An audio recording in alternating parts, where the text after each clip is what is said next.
Hi friends, இன்றைக்கி புடலங்காய் கூட்டு எப்படி செய்கிறதுன்னு பார்க்கலாம். நான் புடலங்காய் கூட்டு செய்கிறதுக்கு ஃபஸ்ட்டு கடலப்பருப்பு 1 டம்ளர் கடலப்பருப்பை அலசி எடுத்துக்கிறேன். சின்ன டம்ளர் எடுத்திருக்கேன். ஃப்ரெண்ட்ஸ், பருப்பை அலசி எடுத்துகிட்டு வந்துட்டேன். கூட மஞ்சத்தூள் கொஞ்சோண்டு, அதுக்கப்புறம் விளக்கெண்ணெய் ஒரு 2 ட்ராப் விட்டுக்கிறேன். இப்போது தண்ணி பருப்பு மூழ்கிற அளவு ஊற்றிக்கிறேன். பாருங்கள் ஃப்ரெண்ட்ஸ், பக்கத்தில் குக்கர் எடுத்து வச்சு க்ளோஸ் பண்ணிட்டேன். இப்போ விசில் போட்டு 3 விசில் விடுறேன். ஃப்ரெண்ட்ஸ், புடலங்காய் கூட்டு வைக்கிறதுக்கு தேவையான பொருட்கள்: வெங்காயம், பெரிய வெங்காயம் 1 பெருசு எடுத்திருக்கேன், கருவேப்பிலை 1 கத்து, அதுக்கப்புறம் ஒரே ஒரு தக்காளி எடுத்திருக்கேன். எங்கள் வீட்டில் 6 பேருங்கிறதுனால நான் 4 புடலங்காய் சின்ன சின்னதாக கட் பண்ணி எடுத்திருக்கேன். 6 பச்சை மிளகாய் எடுத்திருக்கேன். ஏன்னா பச்சை மிளகாய் இது காரம் இல்லை, அதனால் 6 எடுத்திருக்கேன். எண்ணெய் தேவையான அளவு ஊற்றிக்க போகிறோம். கூட கடுகு தாளிக்கிறதுக்கு உப்பு தேவையான அளவு.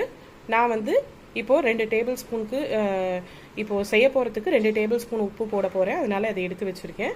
ஸோ இதுக்கு அரைக்கிறதுக்கு என்ன வேணும் அப்படின்னா, தேங்காய், ஜீரகம் 2யும் போட்டு நான் மிக்சியில் அரைச்சிக்கிறேன். அரைச்சிட்டு நான் இப்போ வதக்கும் போது அதை ஆட் பண்ணிக்குவேன். 2 டேபிள் ஸ்பூன் எண்ணெய் ஊற்றிக்கிறேன்.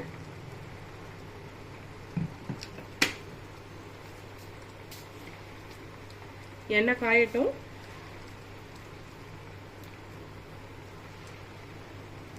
எண்ணெய் காஞ்சோன்னே 1 டேபிள் ஸ்பூன் கடுகு போட்டிருக்கேன்.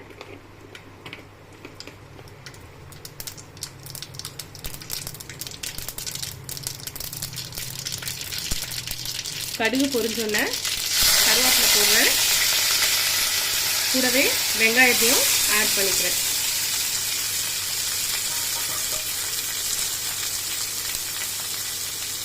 வெங்காயத்தை நல்லா வதக்கிக்கணும். வெங்காயம் வதங்கினோடனே தக்காளி ஆட் பண்ண போகிறோம். இப்போது பச்சை மிளகாயை ஆட் பண்ணிக்கிறோம்.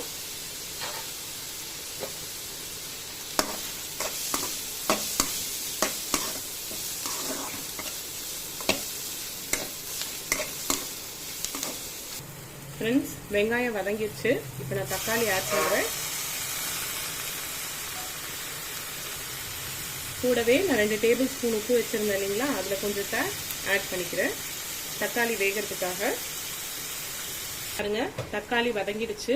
நான் இப்போ என்ன பண்ணுறேன்னா, வெட்டி வச்ச புடலங்காயை ஆட் பண்ணிக்கிறேன்.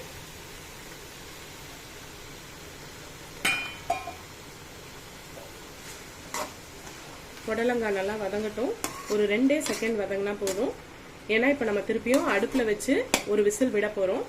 அதனால் இது ஒரு 2 செகண்ட். பாருங்க, வதங்கிருச்சு. ஸோ வதங்கினதை நான் இப்போ என்ன பண்ண போகிறேன்னா, எடுத்து கடலப்பருப்பு கூட ஆட் பண்ண போகிறேன். கடலப்பருப்பு குக்கர்லேயே இருக்குது, அது கூட ஆட் பண்ணிட போகிறேன். பாருங்கள், நான் கடலப்பருப்பையும் அதுக்கப்புறம் வதக்கி வச்ச புடலங்காயும் குக்கரில் போட்டுட்டேன். இப்போது அரைச்சி வச்ச தேங்காயை இதில் ஊற்ற போகிறேன். பாருங்கள், தேங்காய் அரைச்சி வச்சதை நான் இது கூட ஆட் பண்ணிட்டேன். இப்போ இதுல மீதி இருக்கு, அதனால லேசா தண்ணி ஊற்றி கலக்கி இதுல ஊத்திக்க போறேன்.